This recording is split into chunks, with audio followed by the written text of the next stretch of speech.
Smell us now, lady. Welcome to MeatEater Trivia. MeatEater Podcast.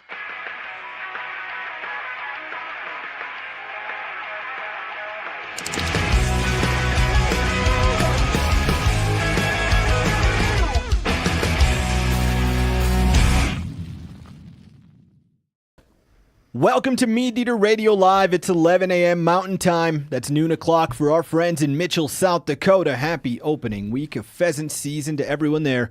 On Thursday, October 23rd, and we're live from MeatEater HQ in Bozeman. I'm your host, Spencer, joined today by Randall and Cory. On today's show, we'll interview Josh Humbert, a pearl farmer in one of the world's most remote places. Then we have a Whitetail Rut Report from Mark Kenyon, followed by some top 3 lists. And finally, we'll interview Michael Burton about using dating apps to find fishing spots. But first, we want to remind you that the Blood Trails podcast drops on October 30th on its own feed that's simply called Blood Trails. This is a new investigative podcast from MeatEater, hosted by journalist Jordan Sillers. Each episode digs into true crime stories from the world of hunting and fishing, cases where the woods and the water became the backdrop for violence and mystery, from missing hunters deep in public land to poachers turned killers and fishing trips gone fatally wrong. Blood Trails uncovers the moments when outdoor life collides with homicide. Each story features original reporting, expert insight from detectives, and first-hand accounts from the people who were actually there. The trailer is out right now. You can go watch it on the MeatEater Podcast YouTube channel. And again, the first episode drops October 30th on the Blood Trails podcast feed. Very excited for that show. Also, Randall has a plug for you now. Yeah, I'd like to direct everyone's attention to the... Is it on the main MeatEater YouTube channel? It's as live as we are. On the main MeatEater YouTube channel, there's a new video called The Great Buffalo Bread Experiment. And this is sort of a high concept. It's essentially concept, a high concept. Like weed was involved? No, just it's elevated content. Okay. It's for a sophisticated, discerning viewership. Okay. Essentially, when we were researching both the Mountain Men audiobook and the Hide Hunters audiobook, now available for purchase, shameless plug, we kept running into descriptions, and you run into descriptions of this substance in any sort of writing about the Great Plains in the early 19th century, a substance called Depuy, or Depuyer. How do you spell that? Depuyilles. Okay. And you get these very vivid descriptions of it, and essentially it's the cap of fat from a buffalo's shoulder, and they prepare it by frying it and then smoking it for a day. And they repeatedly say that it's a substitute for bread. So you're eating some meat, you eat this as your bread. And in fact, we have one account where he says it's superior to any bread that's ever been made. So Steve and I made this and subjected some folks in the office to a blind taste test to decide once and for all whether this is in fact superior to any bread that's ever been made. So this video on the YouTube channel now is called The Great Buffalo Bread Experiment. And we found we got a buffalo from our friends at Northbridger Bison. And we cut off the requisite chunks of fat, and we followed the instructions to a T. And you can see the results of that on YouTube now. Okay. So back in the day, they smoked these caps of fat in a Dyneema teepee? They used a teepee, an actual buffalo skin, buffalo hide teepee. I was wondering if there was a subtle hint of smoked nylon or not. No, I don't think that was the problem. Okay. Not to give It's too much elevated away. content, only cool, interesting people. Yeah, I mean, will watch it. experimental culinary scene. Yeah, Caleb's asking, Randall, if you have any wine and cheese recommendation to pair with this elevated content. Maybe some Depuy. I would say a tall boy of Mickey's malt liquor. Yes. And some string cheese. Or a can of cheese. That's what I got. Perfect. Cheese Whiz, actually. Whiz. Yeah, Cheese Whiz. I used quite a bit of that trying to get my dogs to take a shower with me the other day. We don't need any more on that. Well, Perfect. we'll get some of that in our next segment sure. here. Yeah. So that video is live on YouTube right now, and Blood Trails will be available next week. All right, fellas, we've been in the field lately. Let's do some hunt recaps. This would make Yanni real happy. Randall, what you been up to? Well, last weekend, my wife Sydney and I went antelope hunting out in eastern Montana. We did not have any antelope tags last year, so we were excited to get out there because it is our favorite wild game to eat. And so I feel like that's a hot take. I feel like the more people you talk to, I feel like it's more common than you'd think. Okay. Just an antelope steak, super rare. I love it. But Sydney shot this buck. We had a slow day. The first day was super cold and windy and didn't see a lot of antelope on public land. And then we pulled into a spot the next morning. Sydney glassed this buck from the truck, and I ranged it with my rangefinder and with the SIG binos, and you can drop a pin on where you range. So we dropped a pin on him about 1,300 yards out, and then hopped into this draw and kind of circled all the way around and got up on the little knob that he was on and couldn't see him. And they had all bedded down. So we crawled around on our hands and knees for probably half an hour within 200 yards of these antelope. Finally, she spotted him, just his horns behind the sagebrush. And I was like, I had to ask her, like, point it out to me, because I couldn't see him. And then eventually I got him. We crawled around until we sort of had an angle and then waited for them to stand up. And she ended up shooting that antelope at like 100 yards, which is super cool. And that was, she basically did everything on that hunt. Like, she spotted the animal. Once we got in on it, she found him again. She turned him up. And then I was like, do you want me to try to get him to stand up? You know, I'll clap my hands or something. And she's like, no, we'll wait. And then she stood up. So other than sort of the navigating on Onyx, she did everything, which was really cool. Hell yeah. And yeah, that's the dogs. The dogs were waiting in the truck. And on to the next photo. And then I shot this one later that day. We spotted a buck real far away that looked like a dandy, and then dropped into a little draw. And we ended up having to cross this muddy creek a couple times. And eventually I said, we're 1.5 miles away. Let's just get up on the flat and book it and then jump back into the draw so we don't have to cross this creek again. And as we got up onto the flat, there's kind of a little roll, and this guy and some does were bedded there. And I figured a bird in hand is whatever the saying is. So I shot this one. Yeah, and we were close enough to the car that next slide, Phil. Sydney went and got the dogs while I began the processing work. And you can see there on Rosie, my most prized hound, she's got a little bit of antelope blood on her back because she likes to roll in things. Okay. And so that gets me to the cheese whiz that I was describing earlier in this episode. The dogs all needed a pretty serious bath afterwards. And so... Are we about to see a picture of you in the shower? Nope. But you will see on the next slide, this is, that was our dinner when we got back, is beautiful. 2 back straps from one of the antelope. Cal and Sam came over, and we just pan-fried them, and we made a sauce called Cumberland sauce, which is like a classic. Not familiar. It's like a classic steak sauce.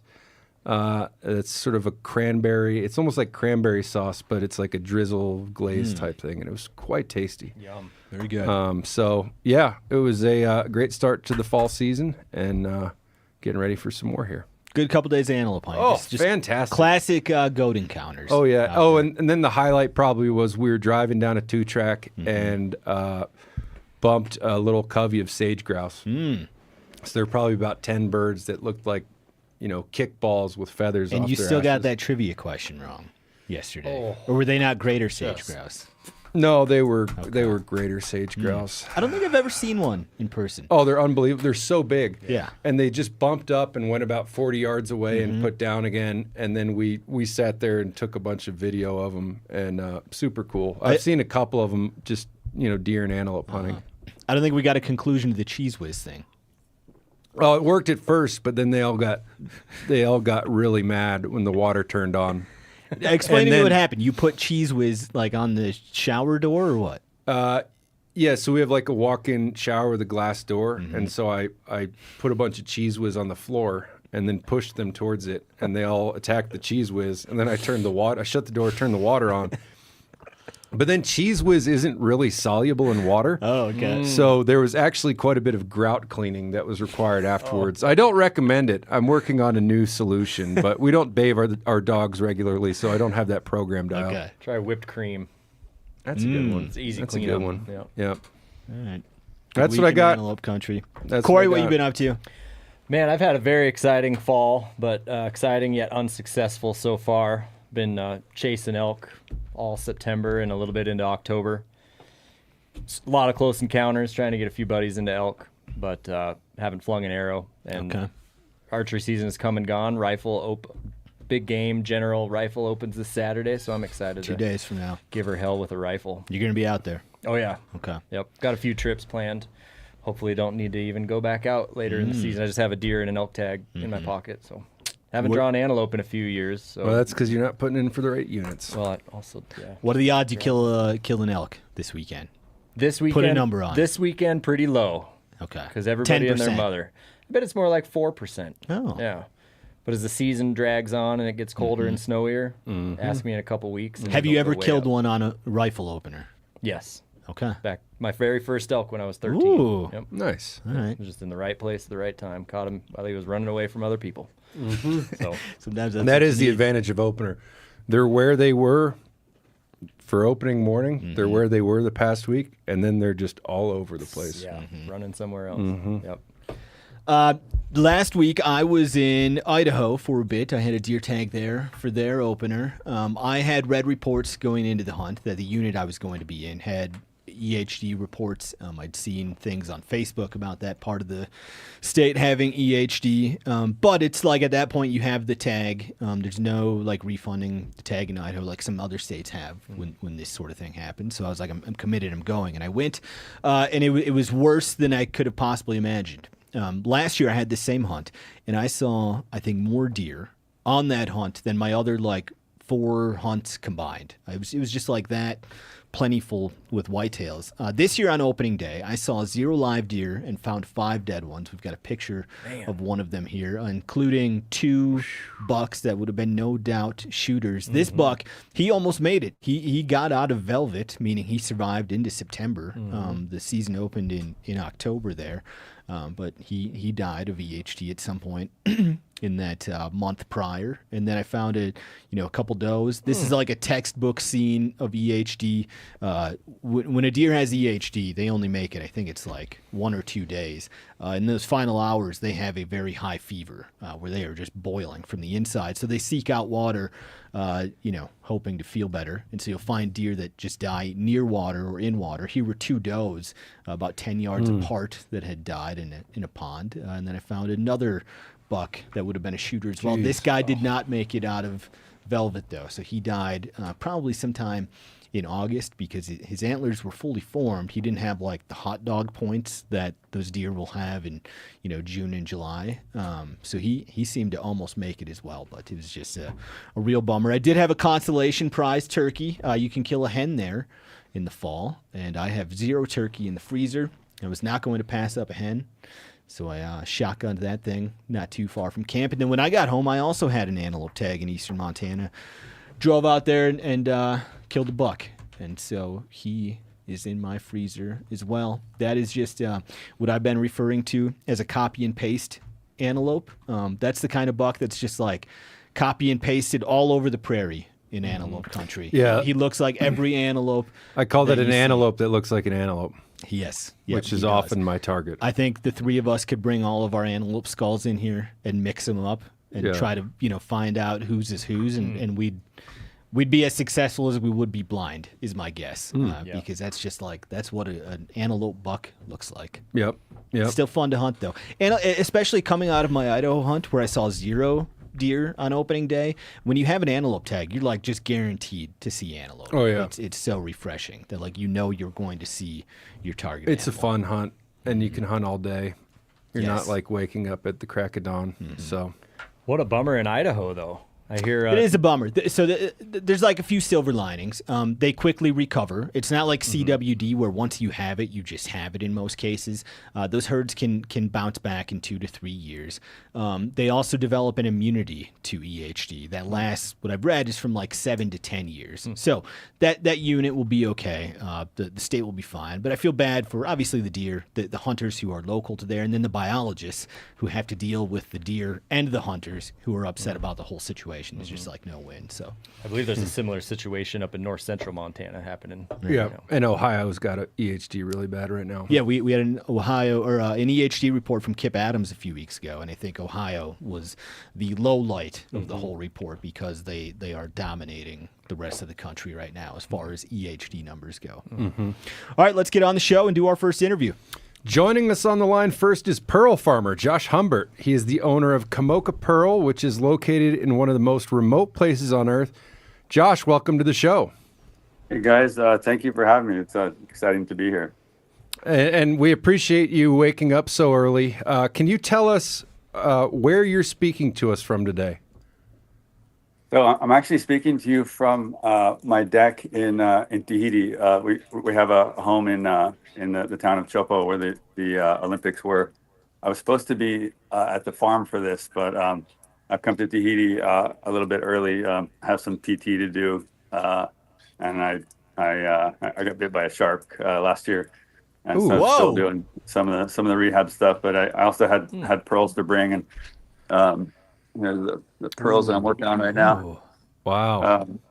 So yeah, I just kind of got my hands full, and so here I am. I'm not on the atoll, which is called Ahe, and it's in the very northern, the very northwest corner of the Tuamotus. So yeah, it's kind of the last atoll going north.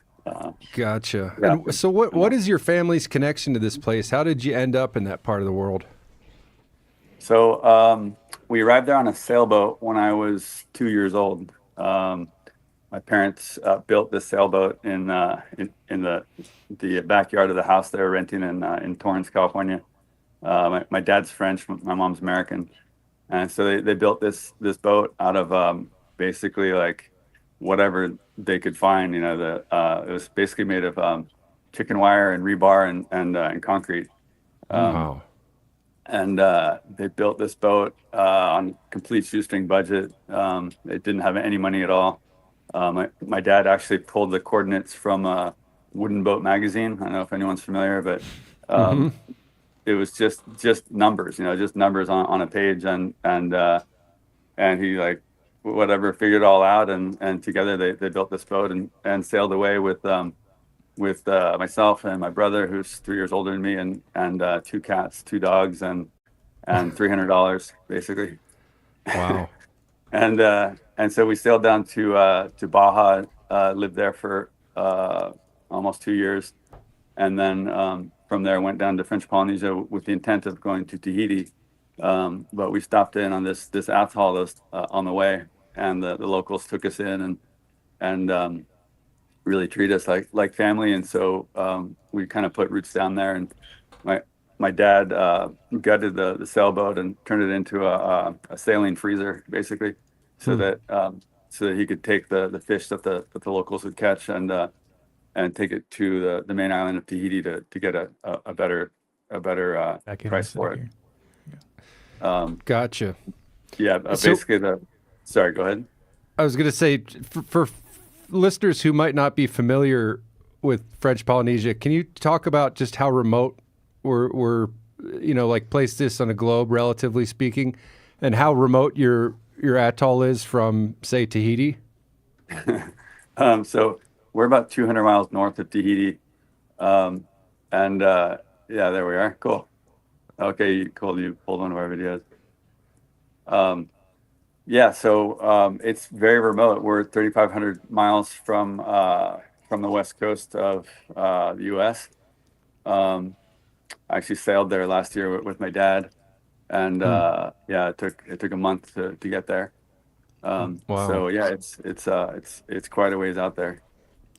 Now, So you're in the pearl farming business. Can you walk us through the basics of pearl farming? What does the process actually look like? So basically, you have to collect your oyster when it's still like at its planktonic stage. Basically, you set out what we call collectors at a certain time of year, and they swim in. They start life as swimming larvae, and they seek out a good place to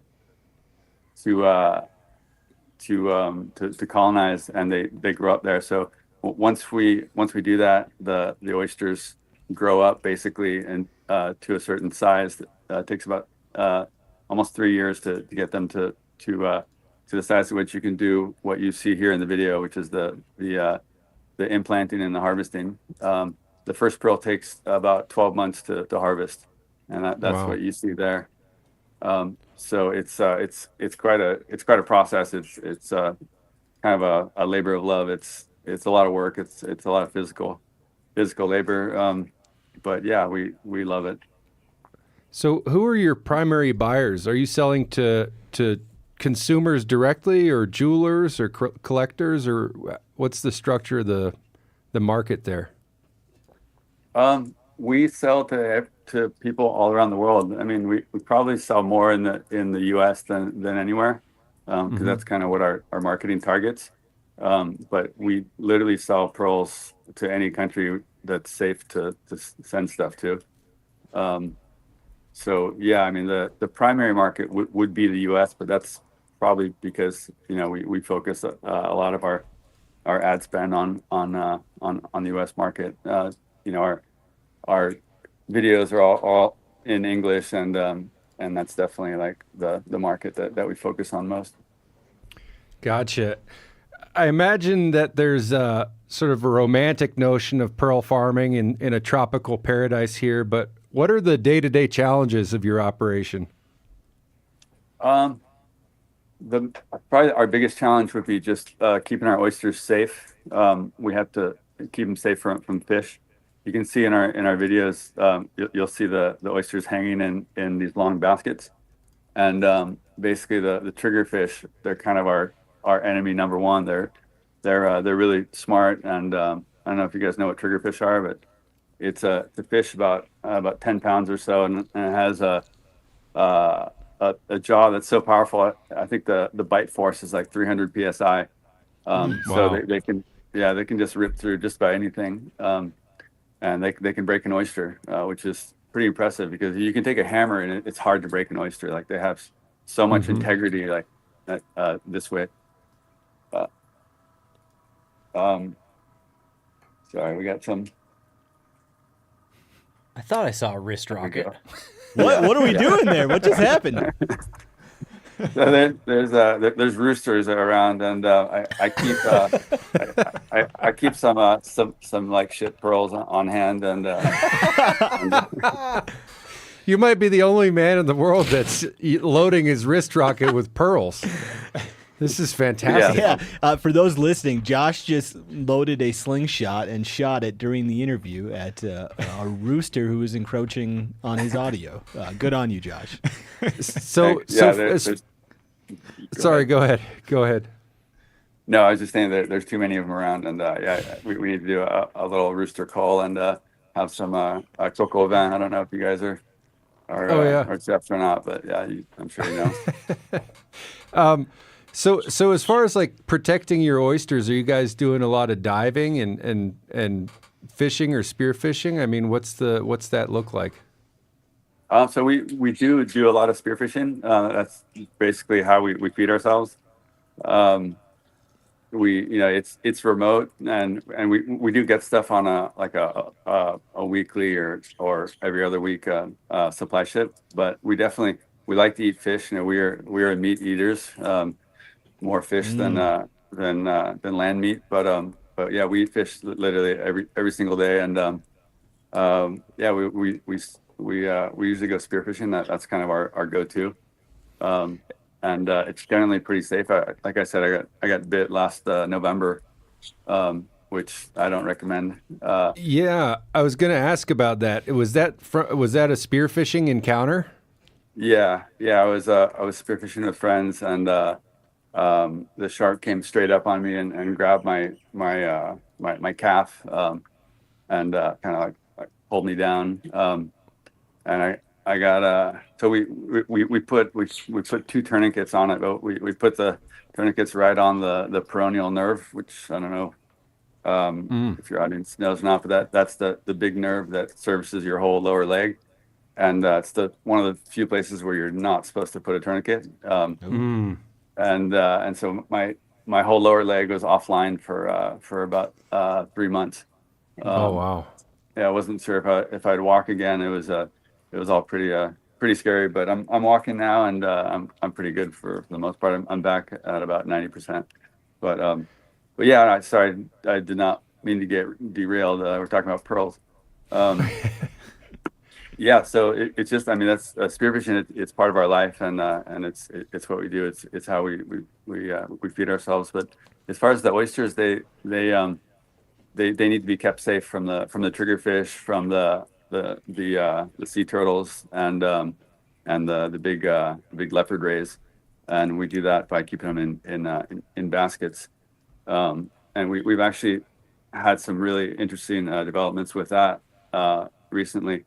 So for years now, we take our fish to shallow water where there's we take our oysters to shallow water where there's lots of fish, and the fish come around and clean all the stuff that grows on them. And that's really cool, because that's basically like it's a way to get the oysters clean, and it's also a way to support our local ecology. We've been doing that for 30 years now, and there's more fish, more life in our area than anywhere in the whole atoll.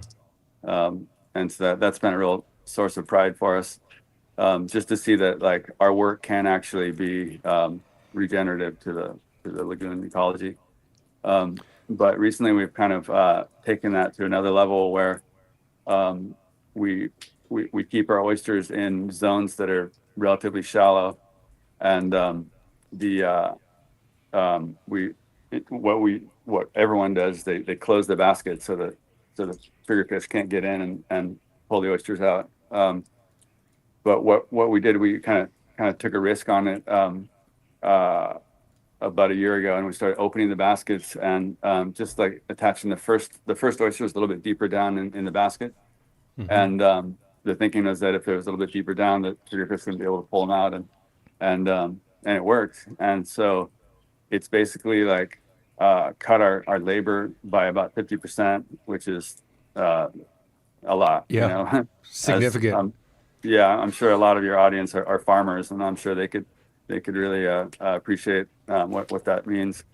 And it also increased our productivity, basically the rate at which the oysters grow, by about 30%, which is massive. And so anyway, yeah, it's really exciting, and we basically consider all this stuff open source. Like we want other people to be doing this. Like we communicate on it through our channels, Instagram, Facebook, TikTok, YouTube, and the whole, the best thing that we can do is share what we're doing with other people, and hope that other farmers do it too, because the more farmers do this, the more the lagoon ecology will prosper.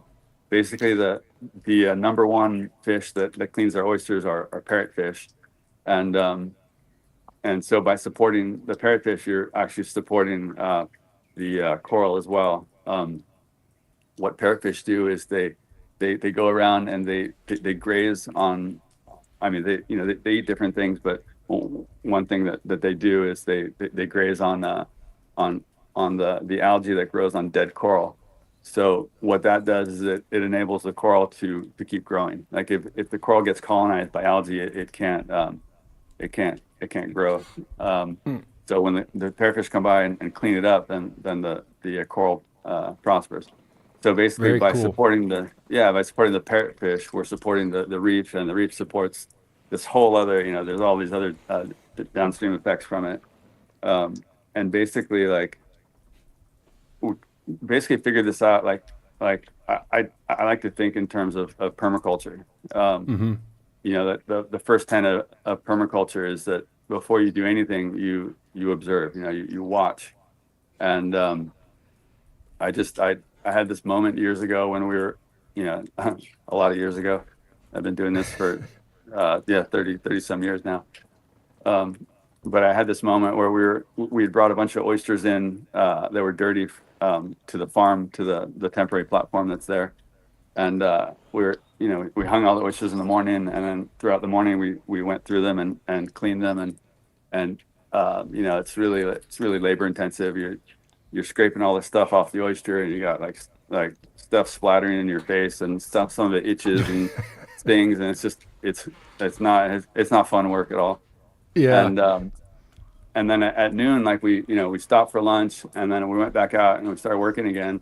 And I went to go get a string, and I pulled it out of the water, and I'm like, it's clean, and it was something that we'd noticed before, but I just had this epiphany, the classic aha moment where I was like, wait a minute, what are we doing? Like, why are we scraping these oysters when the fish are there and they're ready and willing to do this work for us?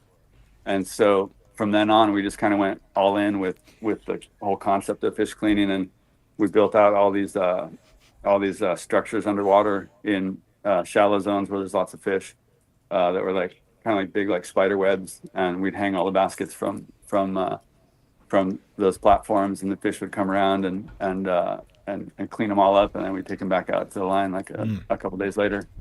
Cool stuff. And then so now like we basically like took that idea and then went further with it by opening the baskets. And it sounds so stupid, like, oh, just open the baskets, but like when you lose so much money from the predation of the fish, you get really kind of shy of doing things like that. So sure, that's what we've been doing, and it's been working really well. And I don't know, hopefully I'm not talking too much. No, that's great. Josh, you mentioned earlier that you run an Instagram and you do some communication and outreach. If folks want to learn more about Kamoka Pearl and your work, where can they find you?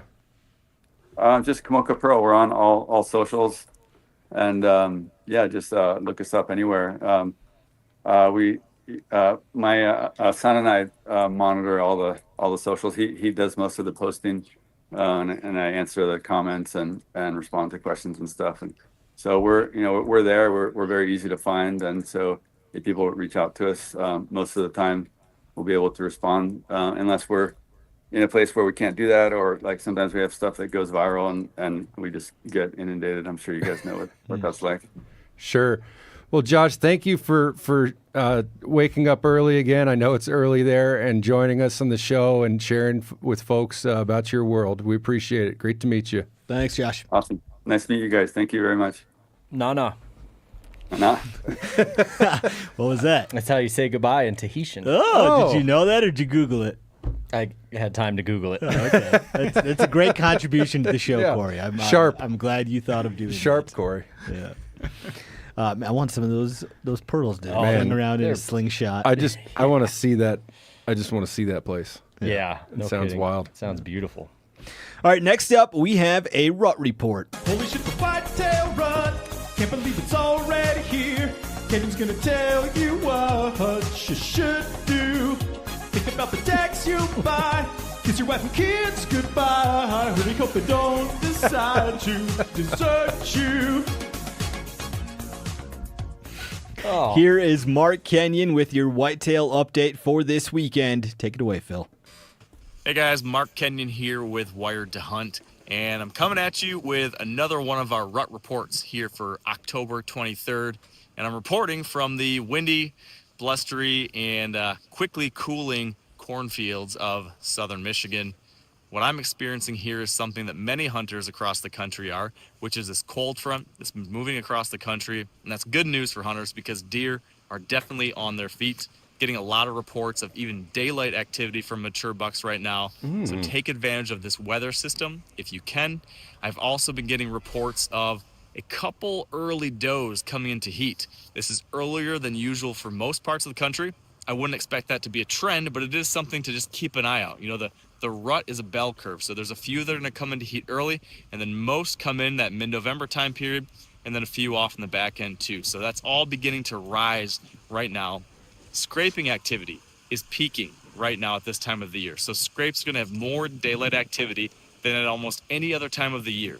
So keep an eye on scrapes. Keep an eye out for that early doe that maybe can get the bucks in your area really feeling ready.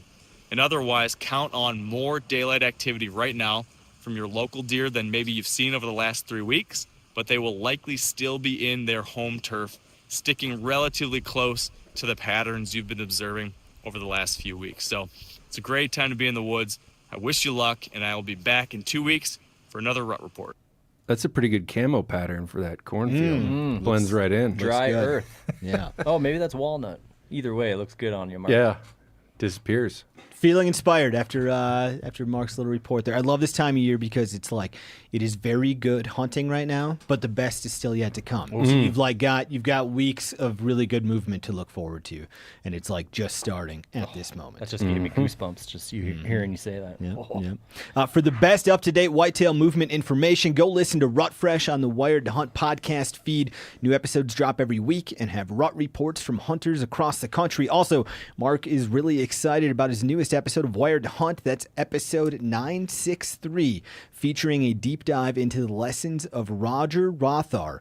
Mark calls him the influencer of today's whitetail influencers. Again, that's episode 963 on the Wired to Hunt feed. And let's not forget about Whitetail EDU every Wednesday on the MeatEater Clips channel.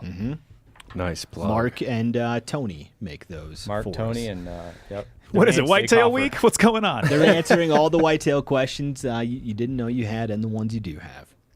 All right, our next segment is top threes. We're just hitting all the drops back to back. Good. Top 3. I will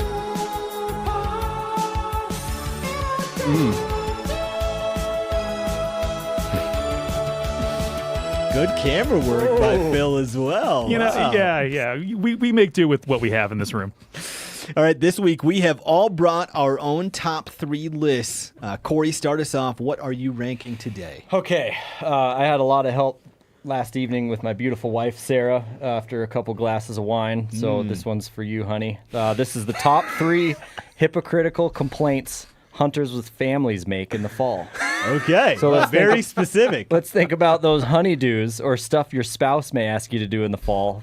All the while, all you're thinking about is hunting. Sure. So number 3, fall decorations Okay. that might annoy the crap out of some. Some spouses might go a little over the top with fall decorations, but hunters are awfully hypocritical about it because, boy, they go decorate trees with stands and ladders and do. trail cameras, gearing yourself up for your fall hunting season. Yeah. Kind of the same. I just punt on Halloween and Thanksgiving, and then we just go all in on Christmas. Oh, boy. That's an easy compromise for us. I just recommend living someplace where no one trick-or-treats at your house. Oh, that's so easy, It's though. fun. Yeah, you just turn on the lights, put a bowl of candy. Not if you have outside. 3 dogs. Oh, Oh, yeah. That's probably why you moved there. Kind of miserable. Yeah. Well, number 2, consumerism in the fall. So who else rolls their eyes when they hear any excitement about pumpkin spice lattes, flannel pajamas, scarves, holiday Hallmark TV shows? Okay. Ugh.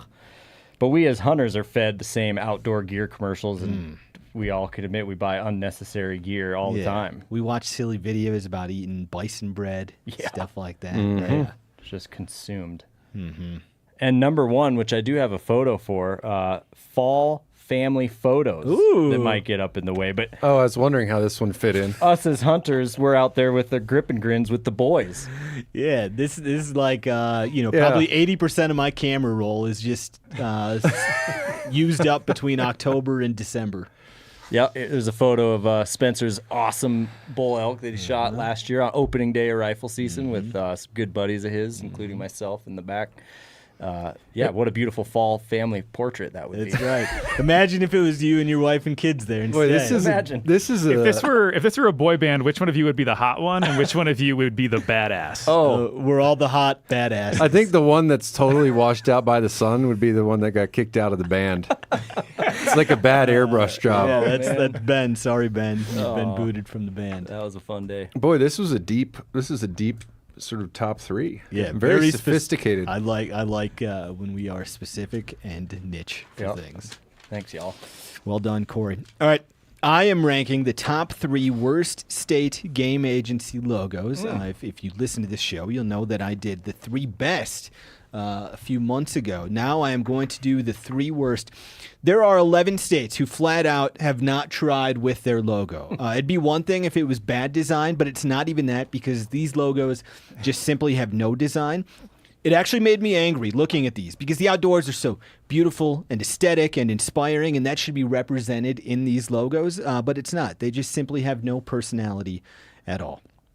So let's see the list here. Number 3. We start with number 3, Phil? I just want to make sure because it's kind of confusing because usually when we have an order in the slideshow, you label it 1, 2, 3. But for top 3s, you want to start with 3. So let's start with 3. Why don't you just tell me the state and make sure I got the right one? Number 3 is the Wisconsin Department of Phil's Natural got a bee in his bonnet. Resources. I'm just trying to clarify things. Yeah, no, we wanted Did to I do it sound right. angry? Was that No. rude of me? Nope. Wisconsin's logo is not only really bad, but it's really weird. Yeah. And it's not weird in a good way. It's got black land with blue water, clouds that don't really make sense. Then it's got trees that are identical to your mouse cursor. And within those trees, there's a giant red W, which is the only thing that's even remotely Wisconsin. About this logo. Wisconsin has the 6th most anglers, the 5th most hunters, and no one is more proud of their big giant bucks, but you wouldn't know any of that by looking at this dreadful logo.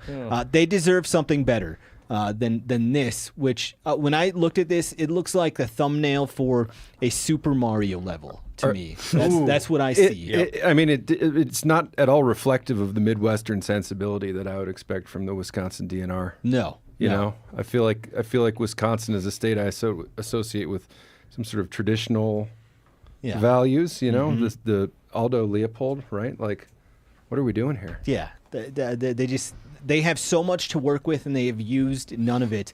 And the giant red W, that's like even more Mario adjacent. That looks like a Wario logo to me. I just don't get what Wisconsin was doing.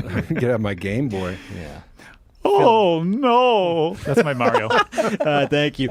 All right, number 2 is the Kansas Department of Wildlife and Parks.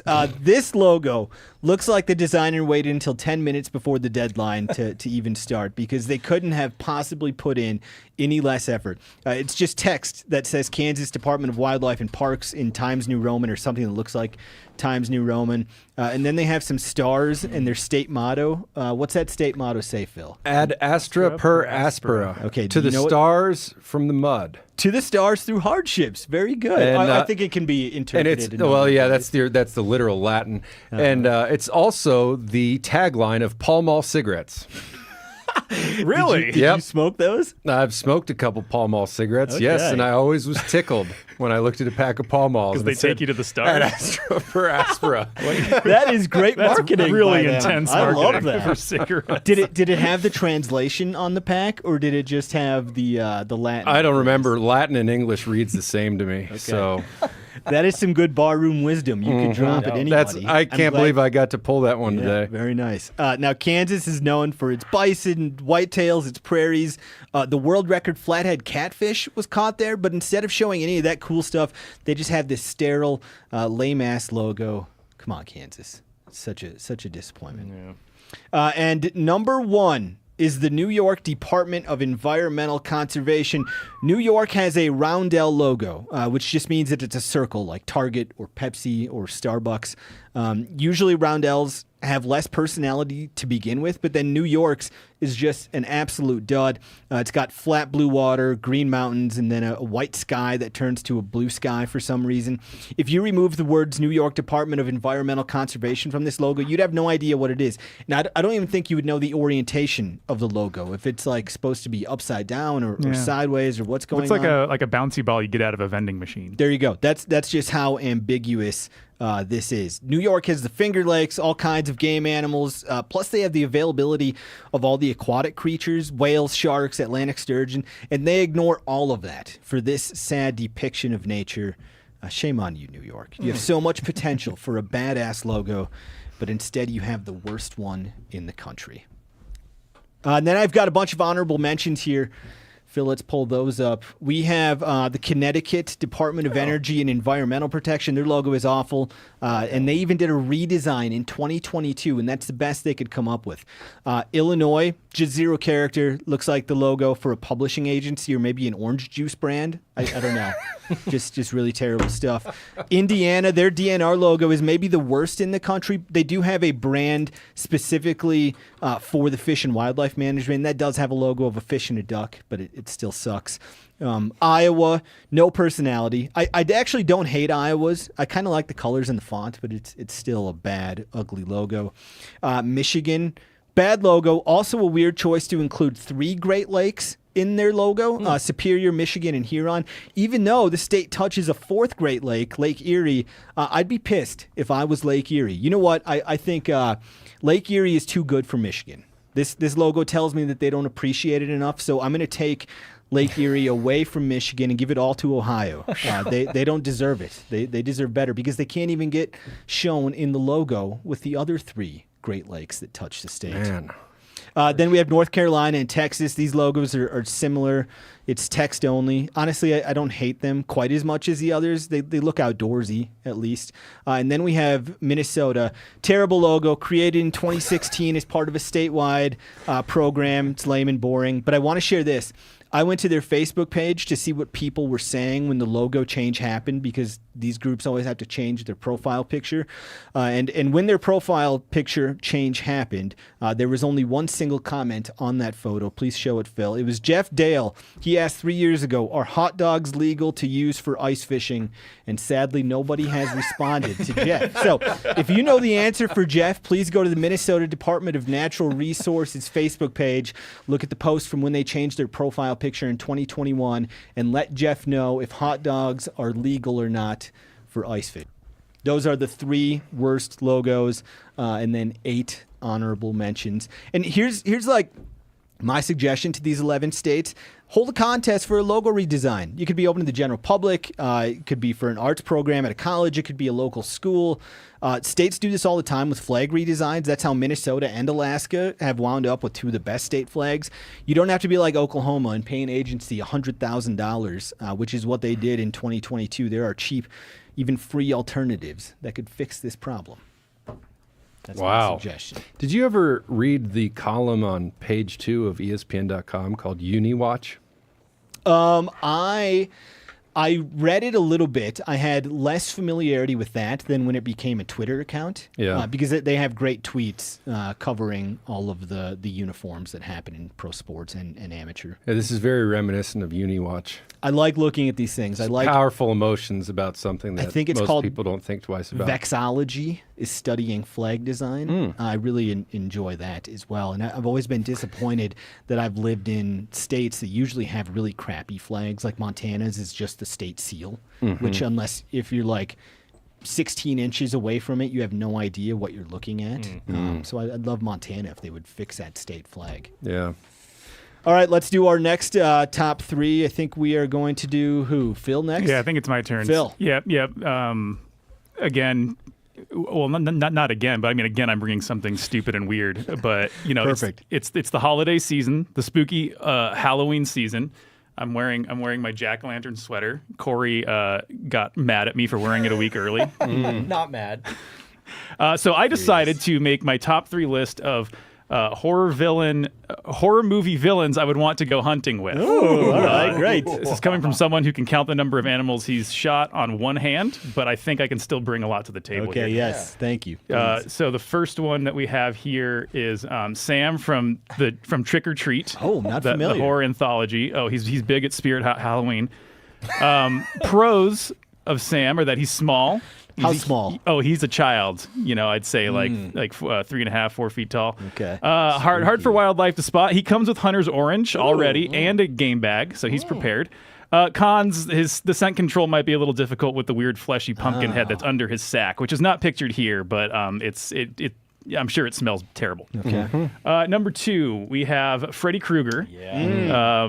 Pros, he brings his own set of knives. Yes. Cons, he can only kill animals in their dreams. Might be a problem, but it could be an interesting hunting trip, something new, a new experience for you. He may not be able to possess a gun because of the whole child predator and serial killer thing. Yeah. This one comes with an asterisk, though, because Well, he's never been convicted. that's has the he? thing. Ooh. He was killed by a vigilante mob before he was ever convicted. So there's no legal record of him not being able, like being convicted of a crime. And do both hands have the knives, or is it just one hand? Spencer, you put me on the spot here. I'm trying don't to know. picture it. Well, and I can't. I'm just like trying to logistically. Can that's a he good- draw a bow back? Well, I Here, just I'm know gonna my look it up. friend. Trigger. I just know my friend had a glove that had the knives on it, and he only had one. It wasn't a set, but that okay. might have just been because he lost it. Hold on, look it up. No, it's just one hand. Yep. Just one okay, all hand. right. Okay, you can good. figure it out Good. then. Yep. Okay. Number one. That's number. You'd have a hard here- time pulling a bow back. Number one, we've got the Blair Witch. yes. The Blair Witch is not pictured here. That is one of her victims in Time Out. Pros, she remains completely unseen. She's never been seen. She's very familiar with the Maryland woods specifically. So this kind Oh. of, you're limited to a one geographical area. Okay. But I think you can make a lot out of it. Another pro, leaves crafts hanging from trees so you won't get lost. yeah. There's another asterisk here that didn't really help the kids that were in the film. They got very lost. But I think that's because she was being antagonistic towards them. I think if she were aligned, we had similar goals of trying to get a deer. I think it could help. Yeah. Another pro has her own cabin. Yep, that's true. It's Yeah, it's out there in the woods already. Con makes you face the wall while she does all the processing. Another asterisk here.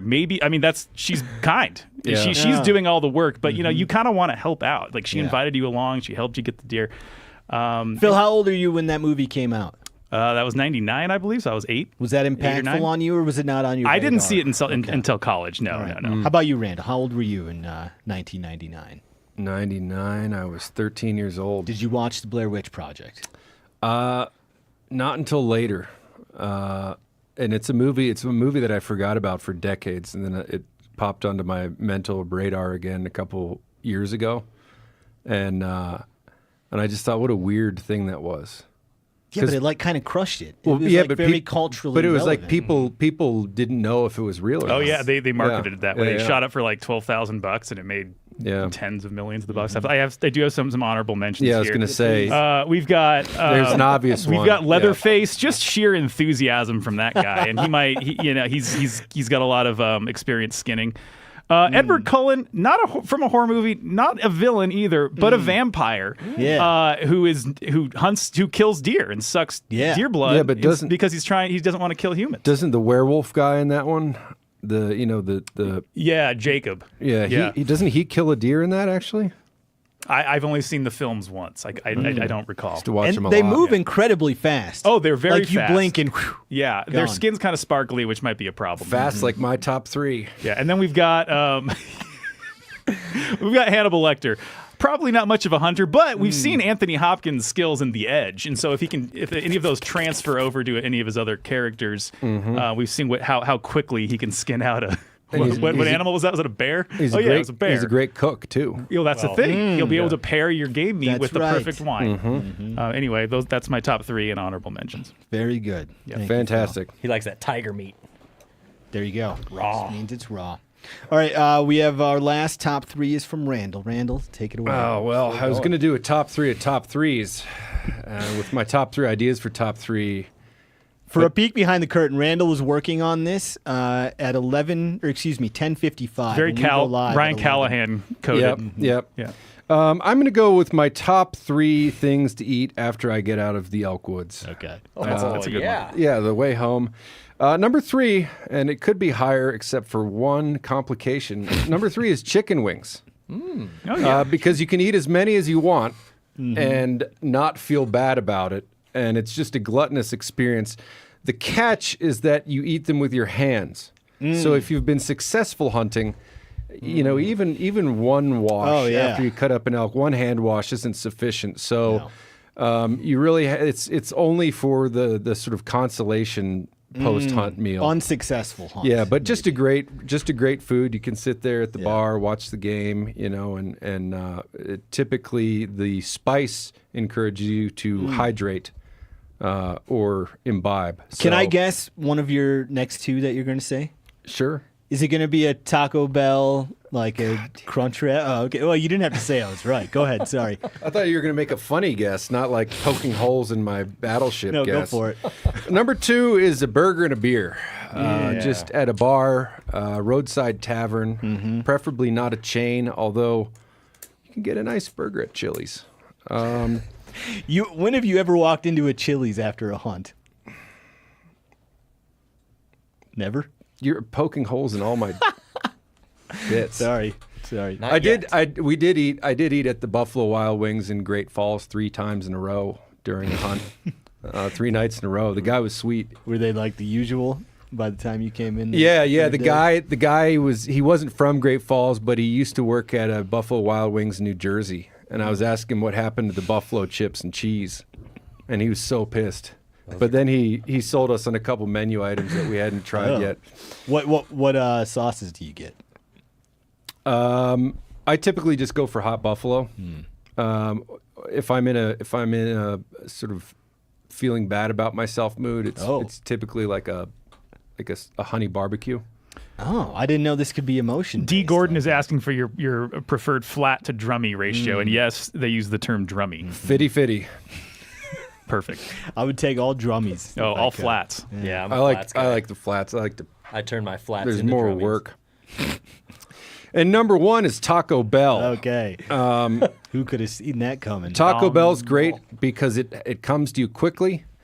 There's one right by my house on the way back from my elk hunting spots.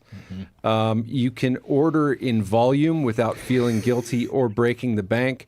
And typically when I'm out in the woods, I'm sweating a lot. And there's nothing better to put in your body when you're sweating than Mountain Dew. Mountain Dew in the original flavor or Baja Blast is one of nature's finest revitalizing substances. Yeah, and, I've developed a pretty serious habit back in my deck staining days. You get a big 64-ounce from the convenience store, 64-ounce Mountain Dew on tap. Big gulps. Oh yeah, big gulps. But they don't call them that at Speedway. But Taco Bell is just, you can't go wrong. I typically will order a crunch wrap or 2, a couple soft tacos, and then maybe like one of the value burritos. Okay. Randall, we talked. It's not like this show is going long or anything, but Randall, we talked about this briefly in Nashville of Mountain Dew varietals. Yeah. Could we do a sub top 3 of Mountain Dew varietals? I bet Randall is not a purist. Oh. I would bet goes the other way on the spectrum, and he's like making Mountain Dew suicides. No, be I am a purist. Oh wow! I think okay. the original mixture is the only Mountain Dew one should drink unless you're at a Taco Bell to get Baja Blast. And really the only one that I can speak to is Code Red. Yeah. But Phil is actually quite a connoisseur of Mountain Dew varietals. Wow. Back in high school, I drank too much Mountain Dew. I've had to quit soda cold turkey because it was such a problem. When did that happen? In college. Okay. Yeah. I would say Baja Blast, number 1. Original, number 2. Number 3, Mountain Dew Gain Fuel, which was the licensed tie-in to Halo 3 when that came back in like 2009 or something, whenever Halo Deep 3 cut. came out, 2007.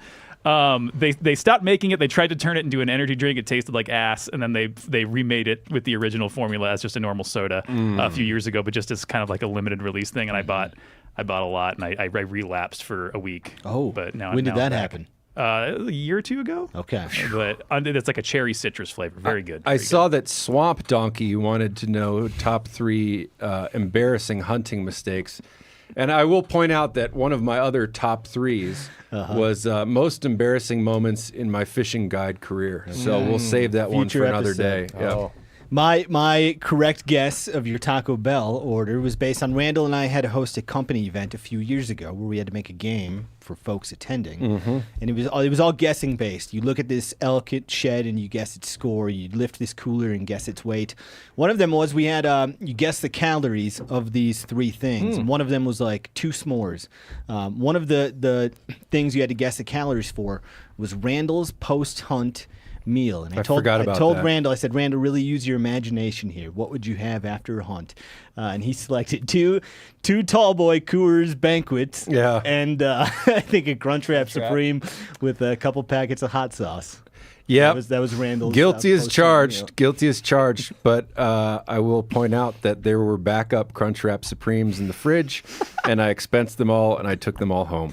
We've got people in the live chat sharing their Talk About orders with us. This is the best. This is the best time I've ever had running this show. Oh, It's just very good. I love reading this. Good, because we're running late. All right, we are going to wrap it up now with our final interview of the day. Joining us on the line next is Michael Burton. Michael has developed the most unique way in the country of finding new fishing spots. Michael, welcome to the show. Hello. Michael has gained hundreds of thousands of social media followers for his approach to getting people to tell him about their secret honey holes. Michael, explain to folks what you do. So I make videos primarily on TikTok now. I used to make them on Instagram. And by far my most successful series is catfishing people, stealing their fishing spots, and then ranking their fishing spots to see how well it does compared to the other spots I've stolen from people. Yeah, it's great content. It is what got you on my radar, why we're talking to you today. So the fake account that you have, are those pictures of a girl you know, or is this just a stranger? So those are all real pictures of my girlfriend, Brooke. Oh. And yeah, I use this as kind of the introduction to the series. But whenever I make a new account, it is pretty much the same pictures. It is always the name B with the B emoji. And if you see somebody else asking for fishing spots, they probably are a catfish, but it's not going to be me. I know there's lots of other people doing this now. Okay, so in your bio, I noticed it said some stuff like, what I enjoy doing, fishing, a goal of mine, catching my first steelhead. That is how Michael gets these guys to tell him his spots. Now, are you portraying someone who really loves fishing or someone who's new to fishing, someone who wants to go on a fishing date? Like, tell us about this character you've created. So essentially, I try to make it as obvious as possible that I am who I am, especially to people who have seen the content before. And then when people match with me, I don't like string them along or get them invested in me as a person. I feel that's a little bit mean. I just straight up ask them, like, tell me where you caught this fish. Fishing spots now. For whatever reason, that works really well for guys. Oh, okay. Some desperate men out there holding fish on dating apps. For the locations guys give you, how often are they actual secret spots versus just community holes that everybody knows about? They're almost always community holes, especially in the beginning when I wasn't famous for this. I get a lot of people who clearly just Googled fishing spots near Bend. And because of that, if you look at the early content, it's a lot of like C tier spots. As I got a little bit better at catfishing people would occasionally give me like less well-known spots. But again, it's spots you could easily find on Google. It's very rare I get a suggestion that's like an actually good suggestion that I haven't known about prior. Okay, so tell us about some of the highlights, the best days of fishing you've had thanks to Hinge. Awesome. So I like it when I match with a fan and they prank me. Like they pretend to be somebody who is like falling for the scam and then they send me somewhere. So probably the funniest prank spot I've been sent to is it looks like it's this lake that's going to be super good on Google Earth. You know, it's off Elk Lake. It's nice and secluded, but it's where the cormorants nest or cormorants. I forget how you pronounce it. Cormorant. So there's no fish in the lake, like at all. Yeah, that spot. Exactly. So because there's like literally hundreds of fishing birds, there's absolutely no fish. They're squawking the whole time and yelling and just pooping in the water. It's absolutely disgusting. So I brought my brother thinking it would be like a fire secret spot. And no, we just got pranked hard. Okay. What about like real good days of fishing though that you've had? What about some like highlights that you've had? Yeah. So the best spot I've been recommended was also a prank. Somebody found these giant cliffs along the Deschutes River where there's just like no way to get down. And they said, oh, this is the spot. And I'm a rock climber. So I'm like, okay, giant cliffs, let's go. So I get down to the river and I caught close to 30 fish in an hour because nobody has been there before. And that's actually now like my go-to spot. Whenever I want brown trout, I'll just stop at that specific spot on the way home, throw on a rainbow Rapala, catch like 5 brown trout that are keeper size, and then just climb back out and have dinner. Wonderful. How about lowlights besides the Cormorant Lake? Where have you wound up where the fishing was just dreadful? There's actually been a lot of spots I've been to, especially on the coast where I'm not familiar with, where it looks really good on Google, and then you get there and it's just kelp, like kelp all around. You can't throw a high-low rig anywhere because it's just going to get stuck. You can't use a jig because it's just going to get stuck. And like, whenever I get to these spots, I know like I've been got, and I just wasted a couple hours of driving, and then I'll try to find a nearby spot so I can actually make a video. Those spots tend not to make it into the series because I don't want to post a video where it's just like, yeah, I got screwed over by kelp for 2 hours straight. I notice in all your videos, you say that you use Hinge. Why Hinge over the other dating apps like Tinder or Bumble? Yeah, so Hinge has the benefit where people can match with you and send you a message. And as the girl, you can read the message. So the vast majority of matches I get with people are not fishermen. They're just random people. They like, hey, nice jacket. Or they'll just send you a like with no context. And if I had to sift through all of those matches, it would be borderline impossible. I would also have to swipe right on pretty much everybody, which would be a big red flag in the system, and I'd get banned a lot faster. I still get banned all the time, but I assume if I was on Tinder just like mashing right with every single person, my accounts would only last like a day or two. Okay, a lot of strategy I didn't suspect there. Now, you've done this experiment in Oregon and Hawaii. How did men in those two states differ when it comes to telling you about fishing spots? In Hawaii, I didn't really get any good fishing spots. I don't know if it's because at that point my series had like, not to brag, but like millions of views and people just knew about me. But people would just tell me to go to like the same exact spot on Waikiki, which is where all the tourists hang out.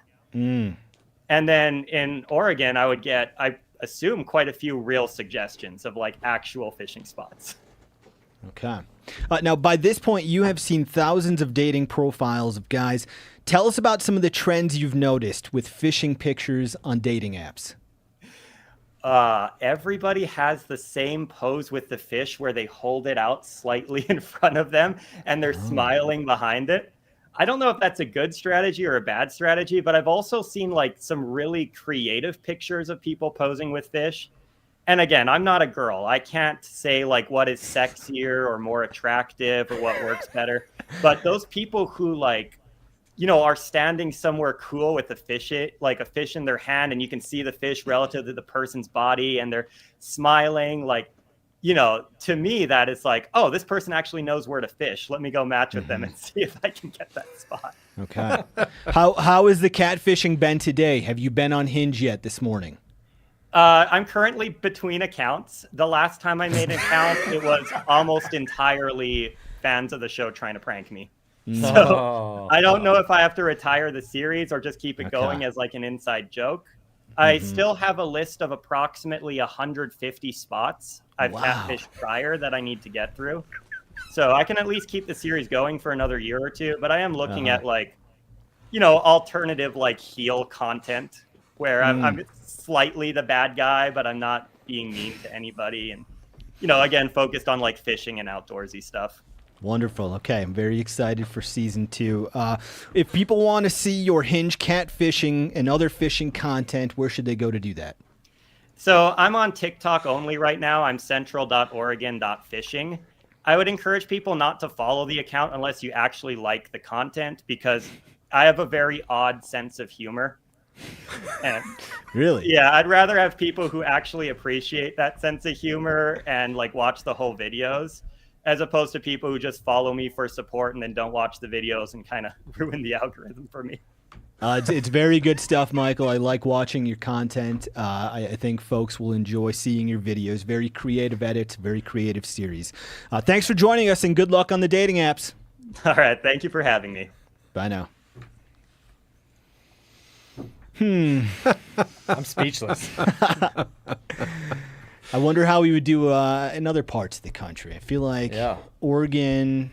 I don't know, Phil. You're from that part. I was going to say, Phil, you're used to catfishing people online. What do you think? One of my favorite pastimes. I mean, Central Oregon's an incredible place, so there'd be plenty of opportunities down there, I would guess. But again, I'm not much of a fisherman, so couldn't speak to that. Okay. I feel like you do really well around here because nobody's from here. And everybody's already ruined their friend's spot. There you go. So everybody's always open to sharing all their hot spots. I'm surprised I didn't know about this because one of my favorite TV shows of all time was To Catch a Predator. Oh, I thought you were going to say... I have a picture with Chris Hansen. Really? Yeah, Whoa! I met him. He signed a book for me. What was the occasion?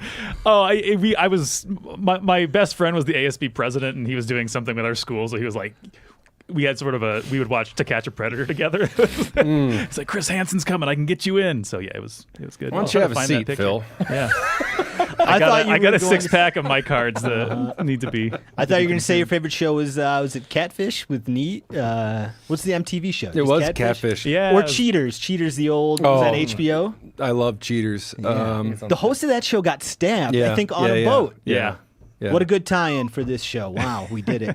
All right, that brings us to the end of the episode. Phil, let's get some feedback from the chat. We've had a very active chat, but not a lot of questions. I think people are just enjoying the show. But like a very popular one has been gas cans. Is Spencer going to reveal the gas cans this week? Not this week, but it's coming. I'm still going through all the emails. Very passionate folks wrote in about their favorite gas cans. There are, I think, 2 that stand out above the rest. So I will get listeners that list very soon. I'll be waiting. Mike is wondering, Randall, have you ever read the book The Long Rifle by Stuart Edward White? I don't think that I have, and I can't answer for Steve, but I'll check it out. Steve hasn't, no. Mike actually, one of my other top 3s was going to be best books about shooting. Oh, very good. Mike also has another question that might be dumb. I don't know Don't say that because about I Mike. don't know. He's I'm saying listening. this about me because I'm dumb and I don't know if this is a good question or not. Why do I always see, or what do I always see in the MeatEater videos on the gun muzzles to protect them, like a muzzle condom or electrical tape? Sometimes it's maybe literally a condom that folks will put on there. And what's that doing, Randall? It's keeping debris and moisture out of your barrel. I typically use electrical tape. But then I was reading. I don't like where this is going. Because I've always been to the impression that does nothing for your ballistics. Oh, no, it doesn't. Okay. But if you're using a high volume suppressor, like a suppressor that can catch a lot of gas, there is the potential for complications using the electrical tape method because your bullet, if enough gas goes into your suppressor, by the time that bullet is at your muzzle, it could. But I don't know, but it's just got me second guessing myself a little bit. Well, if you have a suppressor, make sure you get the FHF suppressor cover. There you go. That's right. That'll keep the debris out. That's for right.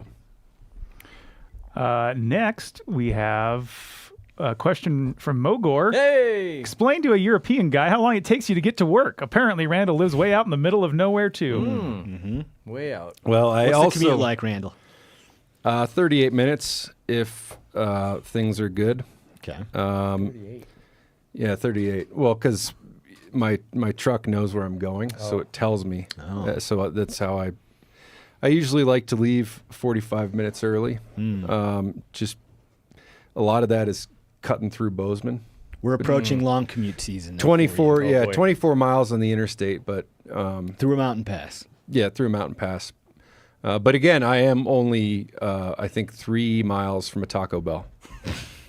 Very good. I think my commute is probably like 18 minutes. What do you got, Corey? Takes about 6 minutes. Okay. I could ride a bike here. If You must drive fast. You're winning. No, I'm very close. Phil, what's your commute? Like 20, 25, depending on see, when I I'm head in. 38, and I'm on the other side of the pass. That just shows you how bad the infrastructure is here for motor vehicle traffic. Our producer who lives in Missoula just said 3 hours. Ooh, yeah, the average commute, I just Googled it, for Americans as of 2023 is 27 minutes, which I feel like we've found close to that medium. Yeah. Probably sure. averaged out. Chad is asking any tips for handling game meat with trauma after being shot. I shot a buck and both front shoulders had a decent amount of trauma on the insides of them. Cut it out, Chad. Yeah, get rid of I don't know that there's a don't trick. Want, you don't want bloodshot meat with even if you're doing the thing lowest on the totem pole, like turning it into ground meat. Just keep that bloodshot stuff. Yeah, out there's there. no secret sauce there. No. Phil, what is the process for how I pick a song to parody for a drop. There actually is a process. I will open up a Spotify playlist like based on a decade. So if I kind of try to span from 60s through current stuff, so I'll be like, I'll feel like a 70s song today, and then I'll scroll through all the biggest hits from the 70s, and then I'll be repeating the segment name in my mind while I'm reading the list to try to find some alliteration or rhyming or syllables that match. Sometimes it's easier, like hot to go for hot tips was obvious, but like doing lose yourself for fake news, that one was a stretch, but I was pretty proud of kind of making that work. That's very good stuff. But yeah, that's how it Phil goes. also, he doesn't want to go too obvious when we do the Let's Talk About Sex segment. It would have been very easy to do Salt and Peppa's.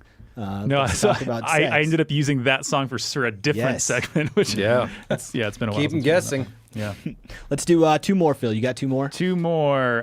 There's another one for me, but that seems stupid. do it. Yeah, come on. Phil feedback. We just won't count it against specifically the 2. for this one man because no one's going to know what the hell he's talking about. He's asking if I've played Arc Raiders, which is the new hotness in gaming right now. No, I'm not. It's a sort of competitive multiplayer game. When I've retired from those. I'm too old. I have kids. I can't do. I'm a lapsed PC gamer. I haven't had a good PC in years, so I strictly stick to console gaming for the most part now. Okay. Spencer, the other Spencer 2.0 was just at the MeatEater flagship store, and he just wanted to give a shout out for the crew there. Shout out to the store boys. We love the store boys. Store boys. They have managed to just fill that place with college-age fellas, and they do a great job of running it. Yep. Everyone's thrilled when Whenever they go I in need there. someone to go drink a cold one with. I'll do one more. Store boys That's are there for for me. real. Then we'll close out. Shout out Alex Zimmer, Yeah, store Alex. manager. Braden says, moving from Iowa to southern Idaho, what versatile caliber rifle would you buy to hunt elk / deer / other large game if you would only pick one? Only pick one in Idaho with elk, deer, and other large game. What do you got, Randall? I don't think you need to overthink this. My question to you would be, how experienced are you shooting centerfire rifles? I think choosing the right bullet and knowing how that bullet performs and Give what him an ranges. answer. 6.5 Creedmoor. There we go. I think I would say a 30-06 or a 270. If you're recoil conscious, maybe a 308 or a 6.5 Creedmoor. Corey? 300 Win Mag. Yeah. New Oh, one, Corey's kids. going the other end of the spectrum. Yeah, I mean, I shot everything with a 300 Win Mag for a while. I There's still nothing do. wrong with it. I just can't quit. All Yeah. these new hot cartridges are so lame to me. Okay. 300 Win Mag all the way. He asked All for right. one suggestion. I think we gave him 5. Good so luck. good luck, Braden. All right, that's the end of this week's show. We'll be back That here was a next fun week. one, guys. Same time That was and good. place. Bye now.